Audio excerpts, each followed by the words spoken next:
Hey guys, welcome back to another video. This video is a clip from my previous live stream. I like to do live streams once a week and I usually try to do it on the weekends, and I talk about all of the newest news in pop culture, my opinions on all the stuff that I didn't get to cover in videos that week, as well as do tier lists and small challenges. This video is a challenge that I did from the previous live stream where I did pick one from each row. The graphic was provided by Phase Zero Podcast. You can check out all of their social medias in the description down below. Without wasting any more time, let's get right into it. They had this cool graphic. It's basically pick one from each line, the rest get deleted. I'm gonna pick one from each line, explain why I like each one. Line 1, Black Widow, Shang-Chi, and Eternals. I am going Shang-Chi. The reason for this is because I think that this new style of combat in the MCU is going to be so cool to see.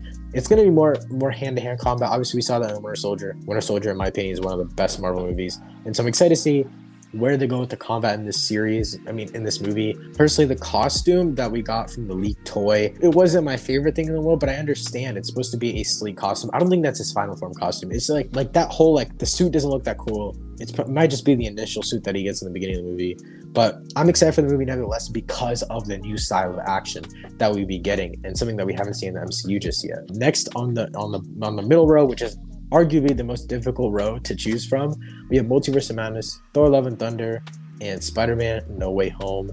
I'm gonna kind of rank these in what I want. So I'm gonna pick one and then I'll rank them. I want Multiverse of Madness for sure. Number one on the list. Talking about Multiverse of Madness, I'm just so excited for the movie just because it can genuinely change the entire pace of the MCU. It can change what we know, what it's even like. It can change what we even think is real. That's what I'm trying to say. There's just so much that is possible in this movie. Sam Raimi is a phenomenal director. He directed my favorite Spider-Man movie of all time, one of my favorite superhero movies of all time, in Spider-Man 2. And again, we'll talk about the Spider-Man stuff later on in this live. He directed my favorite superhero movie of all time. One of my favorite superhero movies, not my favorite, but one of my favorites. Like my top 3 probably. And he's back at it again. This movie ties in directly with Spider-Man: No Way Home, directly ties in with WandaVision. I'm here. I'm ready, guys. I'm ready for this movie, and I'm excited to see what it brings. Next up, I would definitely say is Spider-Man: No Way Home, just because it leads directly into Multiverse of Madness. Now, by no means am I not excited for Thor: Love and Thunder. Thor: Love and Thunder is like my second most anticipated probably project of 2021 for the MCU, or 2022 for the MCU. That being said, it seems like it's going to be more of a joking movie, and I'm kind of scared because I know Gore the God Butcher is like a very, very serious villain, and I don't really think that the whole comedy aspect is going to work too well, especially if we have Taika Waititi, I think that's pronounced his name, Taika Waititi directing the movie.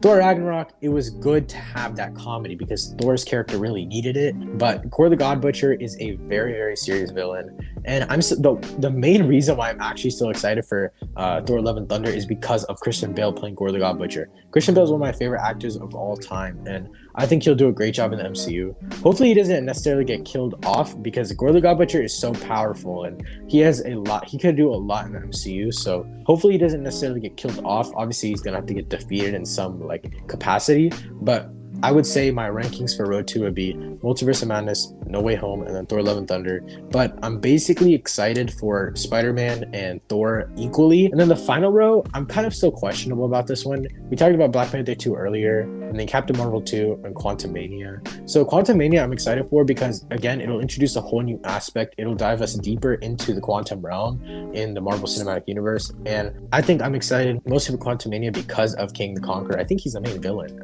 King the Conqueror is a massive villain, so hopefully they don't waste him again. Hopefully they don't waste Gore the God Butcher. But I'm excited to see Quantumania. I'm excited a lot for Black Panther 2. Like I said before, I think that Ryan Coogler's creativity, and I think that the characters and the supporting cast of Black Panther 2 can carry this movie. I think this movie has potential to be something special. Ryan Coogler has to be creative, and the writers at Marvel need to get their big boy pants on and start writing a crazy script for this movie because it's going to be difficult. It is very difficult. I don't think many of us even understand how difficult this kind of task is. Your main lead role isn't there anymore, and so that's something that a lot of people can't even and you can't personally, I don't want them to recast. So I would say Black Panther 2, but I would say Quantumania is up there. It's not like I'm not excited for Captain Marvel 2. I'm excited to see where Monica Rambeau's character goes. I'm excited to see the beef between Monica Rambeau and Captain Marvel, and I'm excited to see all of these like different relationships in that movie. I think we have Miss Marvel in that show as well. I mean, in that movie as well. So yeah, there's a lot in this show that could go down. So this, I mean, sorry, in the movie. I don't know why I keep saying show, but yeah, in the movie, there's a lot that could go down. So my list is basically pick one from each row: Shang-Chi, Multiverse of Madness, and Black Panther 2. Let me know yours in the comments down below. And yeah, guys, that's it for this video. If you guys enjoyed, make sure to hit that subscribe button and turn notifications on so you don't miss any time I upload a new video or I go live. But yeah, that's it. Thank you guys so much for watching. I'll see you next time. Peace.